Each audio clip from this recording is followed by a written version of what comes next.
میں اب درخواست کر رہا ہوں گرامی قدر حضرت قبلہ ڈاکٹر صاحب سے کہ آپ اپنے خطاب سے قلوب و اذہان کو منور فرمائیں۔ الحمدللہ رب العالمین والصلاة والسلام علی رسولہ الکریم محمد وعلی آلہ واصحابہ اجمعین۔ اعوذ باللہ من الشیطان الرجیم، بسم اللہ الرحمن الرحیم۔ لقد كان لكم في رسول الله أسوة حسنة، وقال تعالى قل إن كنتم تحبون الله فاتبعوني يحببكم الله، صدق الله العظيم۔ وقال عليه الصلاة والسلام لا يؤمن أحدكم حتى أكون أحب إليه من والده وولده والناس اجمعین، صدق اللہ و صدق الرسول۔ عزیزان گرامی، معزز خواتین و حضرات، السلام علیکم ورحمۃ اللہ وبرکاتہ۔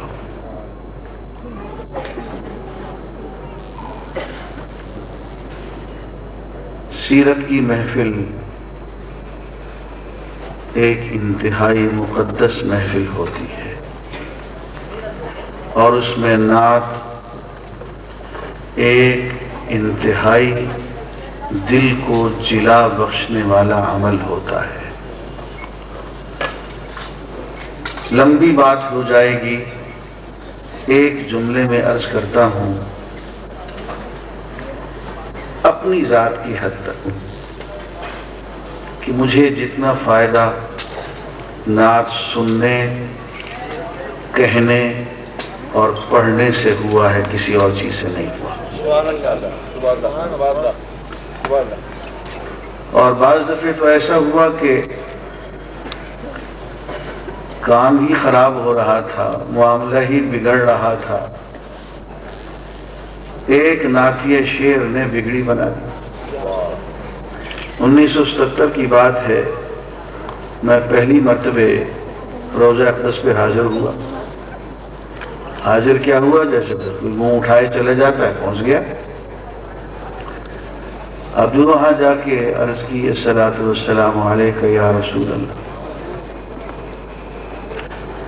ایک مرتبہ عرض کی، 2 3 مرتبہ، اور پھر پتہ چلا کہ تو یہاں کھڑے نہیں ہو سکتے، تو کون اور تیرا منہ کون، کہاں آ گیا تو پاؤں میں ٹانگوں میں لرزہ طاری ہوا، اور پیشتر اس کے کہ میں گر جاتا، میں باہر چلا گیا۔ باہر تھوڑی دیر کھڑا رہا، پھر آگے، پھر آ کے سلام عرض کیا، اور سلام عرض کرتے ہی پورا جسم اسی لرزے کا شکار ہو گیا۔ پھر باہر، اس کے بعد باب جبریل پہ کھڑا رہا، سمجھ میں نہ آئے، صفہ پہ بیٹھ گیا، اور پھر جو کمزور آدمی جو کر سکتا ہے وہی کیا۔ کچھ دیر بیٹھ کے خوب رویا، اور اللہ تعالیٰ سے مدد مانگی کہ اے اللہ تیرے حبیب کا گھر ہے، مجھے یہاں سے بے نصیب اور محروم نہ لوٹا، مجھے چند گھڑیاں یہاں کھڑے ہونے کی سعادت عطا فرما دے۔ تو ایسے ہی یاد آ گیا کہ کبھی کبھی صحابہ پہ بھی لرزہ طاری ہو جاتا تھا، اور حضور کی خدمت میں حاضری ہونے کی ہمت نہیں پڑتی تھی۔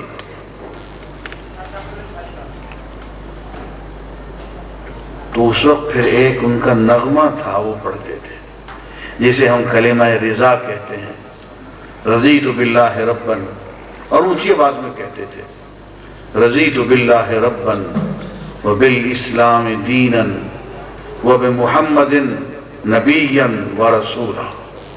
ہم راضی ہو گئے، ہتھیار ڈالتے ہیں، ٹوٹل سبمیشن کرتے ہیں اس بات کے سامنے کہ اللہ ہمارا رب ہے، اسلام ہمارا دین ہے، اور اس بات پہ دل سے راضی ہیں کہ محمد الرسول اللہ صلی اللہ علیہ وسلم ہمارے نبی ہیں اور رسول ہیں، اس کا وہ حضور کے سامنے کھڑے ہو کے ادب سے ورد کرتے تھے، تو پھر ان پہ وہ ہیبت کی کیفیت کم پڑ جاتی تھی۔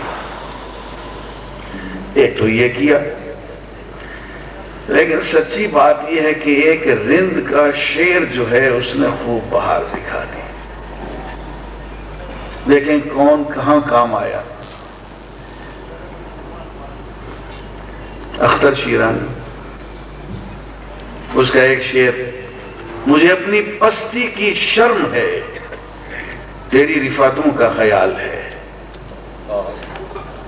مجھے اپنی پستی کی شرم ہے، تیری رفعتوں کا خیال ہے، مگر اپنے دل کو میں کیا کروں، اسے پھر بھی شوق وصال ہے۔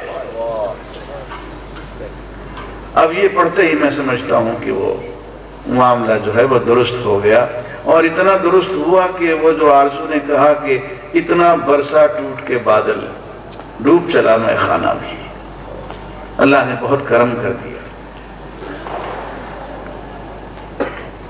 اور عزیزان گرامی، ایک جلسے میں قتیل شفائی صاحب تشریف لائے ہوئے تھے، میں صدارت کر رہا تھا، محفل ایسی شعراء وغیرہ کی تھی، تو میں نے قتیل شفائی صاحب سے کہا کہ آپ کے ایک شعر نے مجھے بہت فائدہ پہنچایا۔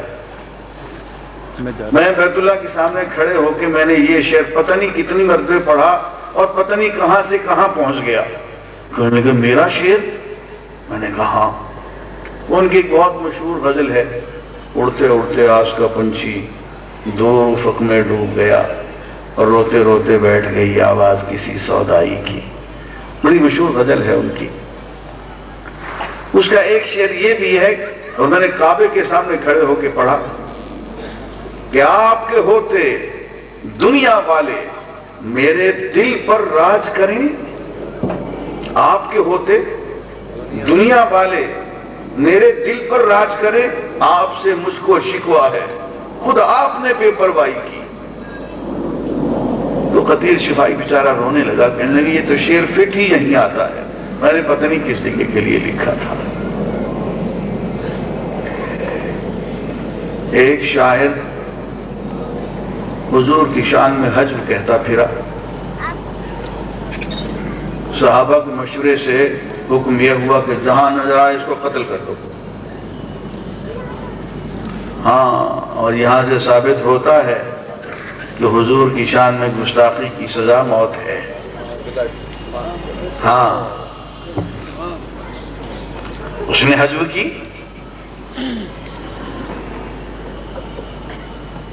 گستاخی کی، اور سزائے موت سنا دی گئی۔ جہاں کہیں نظر آئے، جس کو نظر آئے قتل کر دو۔ اس کا بھائی مسلمان ہو گیا۔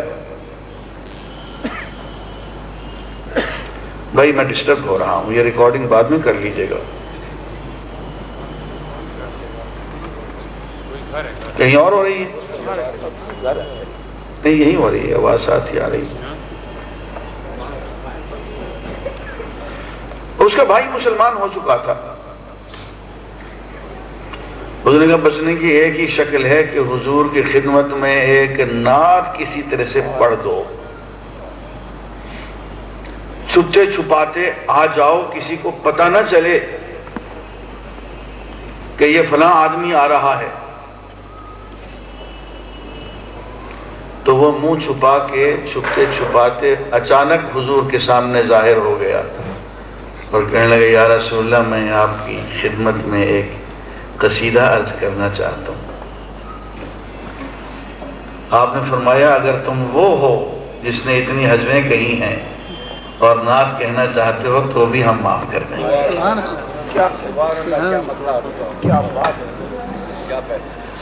اور اس نے حضور کی خدمت میں نعت کہی جسے قصیدہ بانت سعاد کہا جاتا ہے، اسے قصیدہ بردہ بھی کہا جاتا ہے۔ اور اس کا ایک شعر یہ ہے کہ میں حضور کی خدمت میں آ گیا ہوں، حضور کی خدمت میں آ گیا ہوں، معافی مانگنے کے لیے آ گیا ہوں۔ اور میں جانتا ہوں کہ حضور معافی مانگنے کے عمل کو بہت محبوب جانتے ہیں۔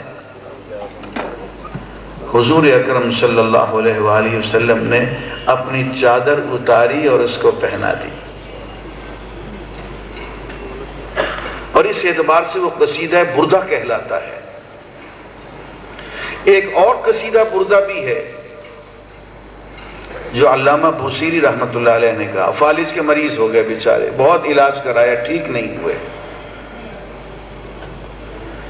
تو حضور کی شان میں ایک نعت کہی۔ عربی میں نعت کو قصیدہ کہتے ہیں۔ تو وہ قصیدہ انہوں نے کہا اور رات کو پڑھ کے وہ روتے روتے سو گئے۔ خواب میں حضور اکرم صلی اللہ علیہ وآلہ وسلم نے علامہ بوصیری رحمۃ اللہ علیہ کو چادر عطا فرمائی اور دعا دی، فرمایا بوصیری اب تم ٹھیک ہو۔ صبح اٹھے تو چادر بھی پہنی ہوئی تھی اور فالج بھی ختم ہو چکا تھا۔ یہ وہی قصیدہ ہے جس کا بہت مشہور جو ٹیپ کا بند ہے، رب صلی وسلم دائما ابدا علی حبیبک خیر الخلق کلہم، جو ہمارے دوست قاری خوشی محمد نے پڑھا، اور اس کی آخری اس کا عمل تھا، اس کی بعد بیچارہ وہ فوت ہو گیا۔ میں نے مراکش میں یہ قصیدہ سنا اور اسی دھن میں سنا جس دھن میں قاری خوشی محمد مرحوم نے اپنے طلباء کے ساتھ کھڑے ہو کے سنایا۔ عزیزان گرامی، یہ نعت کا عمل عجیب عمل ہے، اور بعض دفعہ ایک آدھ شعر سے، جیسے میں نے عرض کیا، بہت ساری الجھنیں دور ہو جاتی ہیں۔ میں نے ٹیلی ویژن پہ ایک پروگرام شروع کیا، محسن عالم۔ اب افکار بہت آگے کو نکل جائیں اور زبان ساتھ نہ دے، بالکل ہکلانے لگوں، اور کئی مرتبہ میں نے پروگرام بند کروا دیا، کبھی ٹھہرو دوبارہ ریکارڈنگ کریں گے۔ خیالات، جذبات، افکار وہ بہت آگے ہوں اور زبان، لغت، ادب، ڈکشن وہ میلوں پیچھے رہ جائے۔ تو وہ غالب کا شعر یاد آیا کہ غالب ثنائے خواجہ بیزداں گذاشتے ہیں، کہاں ذات پاک مرتبہ دان محمد است، کہ غالب ہم نے اپنے خواجہ علیہ السلام کی ثنا اور نعت اللہ پہ چھوڑ دی ہے کہ یہ کام اللہ تعالیٰ کا ہے، وہی اس کا حق ادا کر سکتا ہے، ہمارے بس کی بات نہیں ہے۔ اور اسی آن اللہ تعالیٰ نے اس شعر کا ایک ترجمہ بھی نازل فرما دیا، اس کا اردو میں ترجمہ میں نے کر دیا کہ کچھ لمحے مجھے یا رب تو اپنی زبان دے دے، کچھ لمحے مجھے یا رب تو اپنی زبان دے دے، سیرت تو بیان کر لوں سرکار دو عالم کی۔ عزیزان گرامی، یہ مجلس جو ہوتی ہے بہت مقدس ہوتی ہے۔ میرے ایک دوست لاہور میں تقریباً ہر مہینے صرف نعت خوانی کی ایک مجلس منعقد کرتے ہیں، مجید منہاج صاحب، اور میں پورا مہینہ انتظار کرتا ہوں کہ کب مجلس ہو اور میں جاؤں۔ اگر 3 گھنٹے کی مجلس ہے تو 2 گھنٹے تک انسان روتا رہتا ہے اس مجلس میں۔ اس کی ایک وجہ یہ ہوتی ہے کہ وہ اس مجلس کے آداب کا بھرپور لحاظ رکھتے ہیں، بہت بھرپور لحاظ رکھتے ہیں، اس لیے کہ اس مجلس میں اس کے بہت تقدس ہیں، اس کے بہت آداب ہیں، اس کے بہت لحاظ ہیں، ان کا پاس رکھنا چاہیے۔ اگر وہ ہم نہیں رکھیں گے تو جو فوائد، جو فیضانات، جو نزول رحمت، جو حضور کی محبت کا القاء ہمارے دلوں پہ اس مجلس کے نتیجے میں ہونا چاہیے، پھر وہ نہیں ہوگا۔ اور صرف اتنا ہی نہیں، میں اللہ سے ڈرتے ہوئے کہتا ہوں کہ بعض دفعے گرفت میں بھی آ جاتے ہیں، اس سے بھی ڈرنا چاہیے۔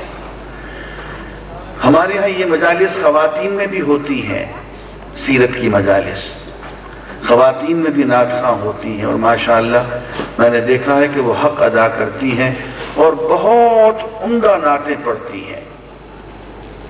لیکن صرف دست بستہ عرض کروں گا، صرف اتنا سا لحاظ ضرور رکھا کریں کہ خواتین نعت خوانی خواتین کی مجلس میں کریں اور جینٹس نعت خوانی اپنی مجلس میں کریں.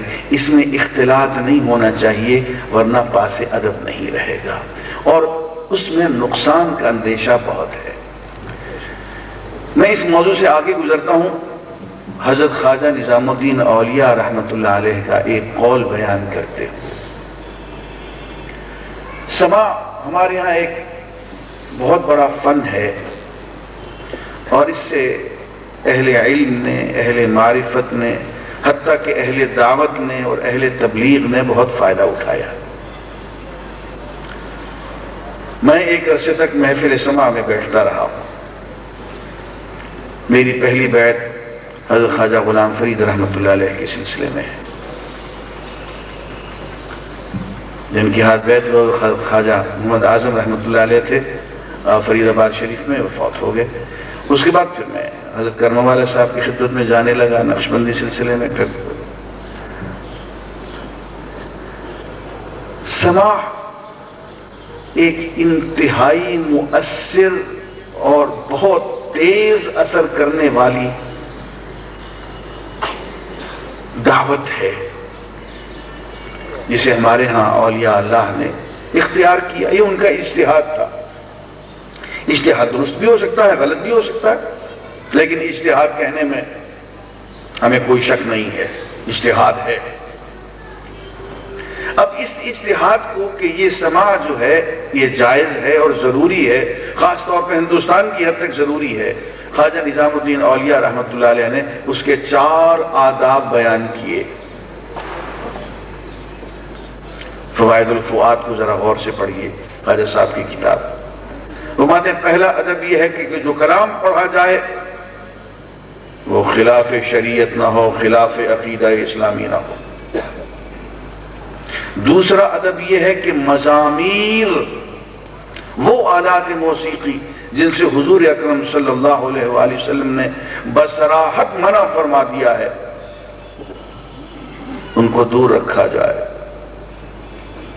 تیسری شرط کہ سماع نابالغ لڑکا نہ کر رہا ہو. خاتون کا تو سوال ہی نہیں، وہ بچہ جو ابھی بالغ نہ ہوا ہو اس کا کلام نہ سنا جائے. میں اپنی طرف سے نہیں کہہ رہا ہوں خواجہ نظام الدین اولیاء ہے. خاتون یا نابالغ لڑکا کلام سنانے والا نہ ہو. اور چوتھا ادب یہ کہ کلام سننے والا سنتے ہوئے جو لطف اٹھا رہا ہو وہ حظ روحانی ہو، حظ نفسانی نہ ہو. یہ خواجہ نظام الدین اولیاء رحمۃ اللہ علیہ جو میں نے قول عرض کیا. اس لیے عزیزان گرامی میں بہت دست بستہ عرض کرتا ہوں کہ یہ سیرت کی محفلیں جو ہیں ان کا ایک تقدس ہوتا ہے، ہماری بہنوں کا بھی ایک تقدس ہوتا ہے، ان کی آواز کا بھی ایک تقدس ہوتا ہے. جس طرح سے کہ ہماری بہن کے چہرے کا اور جسم کا ایک حجاب ہے جو شریعت نے، اللہ کے رسول نے ہم پہ فرضاً عائد کیا ہے. فرض کوئی اس میں کوئی عوریات نہیں ہو سکتی، کوئی بکرنگ نہیں ہو سکتی، سودے بازی کی گنجائش نہیں. اللہ کی طرف سے فرض ہے. جس طرح سے ان کے چہرے کا ایک تقدس ہے، حرمت ہے، حجاب، ان کی آواز کا بھی تقدس ہے، اس کی بھی ایک حرمت ہے، اس کا بھی ایک حجاب ہے. میں بہت معافی چاہتے ہوئے یہ بات عرض کرنے کے بعد اب موضوع کی طرف آتا ہوں، اور اس کو بالکل برا نہ مانے، اس لیے کہ یہ باتیں اگر ہم نہ کہیں تو یہاں سے جانے کے بعد ہی ہمیں پکڑ کے اوندا الٹے منہ گھسیٹا جائے گا. اور آپ کو اندازہ نہیں ہے کہ اگر میں یہ باتیں نہ کہتا تو گھر جا کے میرا حشر کیا ہوتا.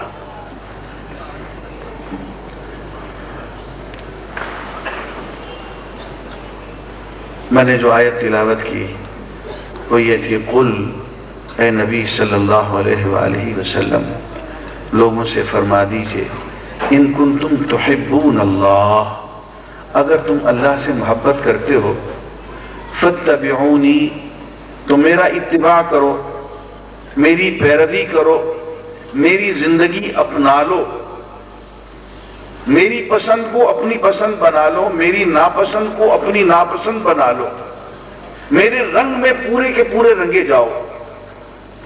یحببکم اللہ، نتیجہ یہ ہوگا کہ اللہ تم سے محبت کرنے لگے گا. عزیزان گرامی، ایک واقعہ آپ کو سناتا ہوں. اس دن مجھے سمجھ میں آیا کہ یہ اتباع کیا ہوتا ہے اور اتباع کے نتیجے میں یحببکم اللہ کیا ہوتا ہے.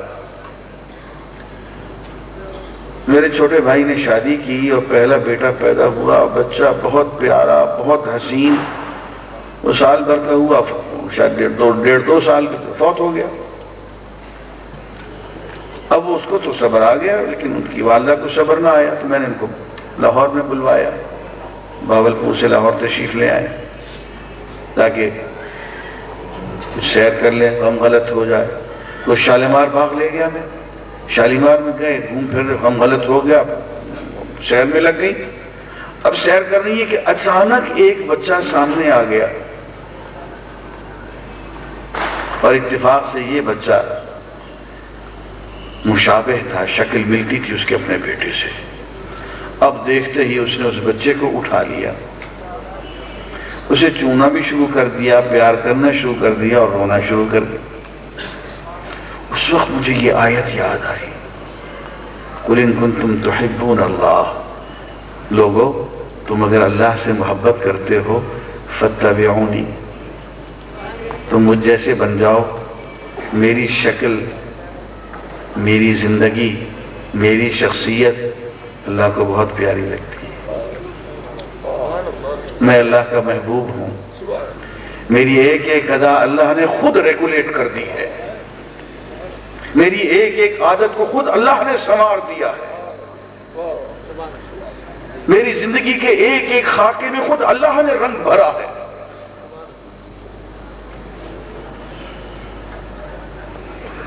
اور اللہ نے مجھے بہت پیار سے بنایا ہے، بہت پیار سے تخلیق کیا ہے. میں حاصل کائنات ہوں، اللہ کا عظیم ترین شاہکار ہوں. جتنی محبت اللہ کو مجھ سے ہے اس کائنات کی کسی اور چیز سے، ہستی سے نہیں ہے. اللہ کی محبت ڈھونڈتے پھرتے ہو تو میری شکل، میرا عمل، میری زندگی، میرا رنگ، سب کچھ میرا اختیار کر لو. جتنی جتنی میری شخصیت کے قریب ہوتے چلے جاؤ گے، اللہ کی محبت اسی قدر تمہیں حاصل ہوتی چلی جائے گی. یحببکم اللہ، اللہ تمہیں اتنا ہی پیار کرتے چلے جائیں گے. یہی بات دیکھیں ہمارے پیر نے کہی، اللہ کی اس پہ کروڑوں رحمتیں ہوں، علامہ اقبال نے، بے مصطفیٰ بے رساخ شراب یہ دین ہم اوست. دیکھو اپنے آپ کو مصطفیٰ صلی اللہ علیہ وسلم تک پہنچا دو کہ دین ہم اوست، سارے کا سارا دین وہ خود ہے، ان کی زندگی سارے کا سارا دین ہے.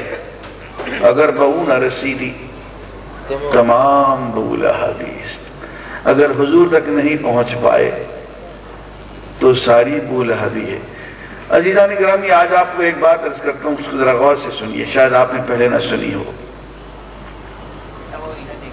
ایک قرآن مجید کے ادنا طالب علم کی حیثیت سے میں نے غور کیا کہ یہ ایمان کیا ہے. قرآن میں جہاں جہاں ایمان کا لفظ آیا ہے تو اس سے مراد کیا ہے.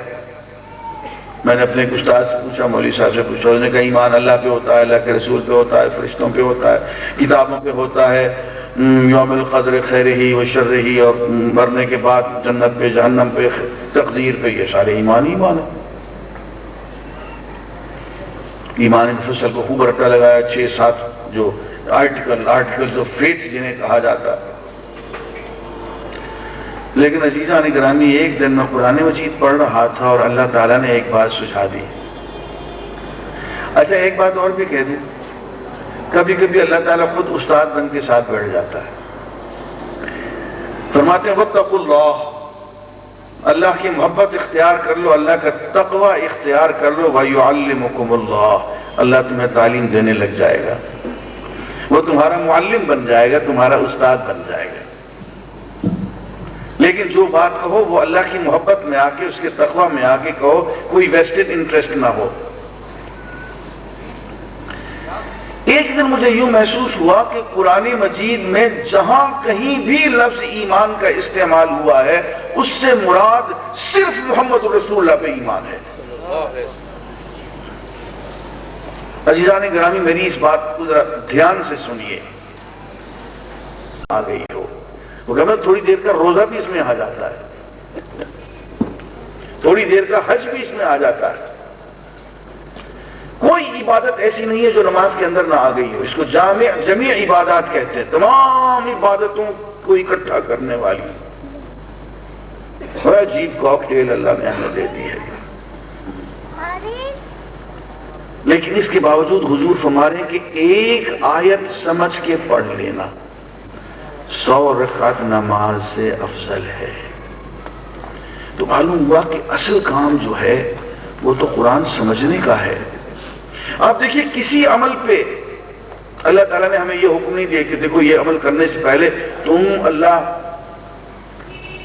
کی پناہ میں آ جانا شیطان کے خوف سے۔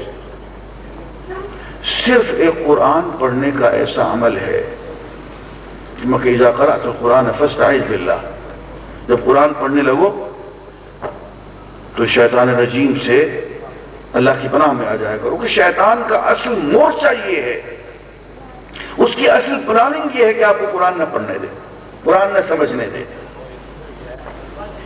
اس لیے عزیزان گرامی، پہلا عمل تو یہ ہے کہ صبح اٹھتے ہی قرآن مجید پڑھیں، سمجھیں اور اس میں ناغہ نہ ہونے دیں۔ آپ اگر روزانہ 10 آیتیں پڑھتے ہیں، ایک دن ایسا آ گیا کہ بیماری ہے، مجبوری ہے، مصروفیت ہے، صرف ایک آیت پڑھ لیں، آدھی آیت پڑھ لیں، 3 لفظ پڑھ لیں، لیکن ناغہ نہیں ہونے دینا ہے۔ ایسے ہی سیرت النبی، ایک کتاب آپ کے سرہانے ہو، رات کو سونے سے پہلے 15 منٹ، 20 منٹ، آدھا گھنٹہ، جتنا بھی اللہ توفیق دے۔ مجھے لوگ کہتے ہیں کہ ریاست کو ایسا وظیفہ بتائیں کہ حضور کی زیارت ہو جائے۔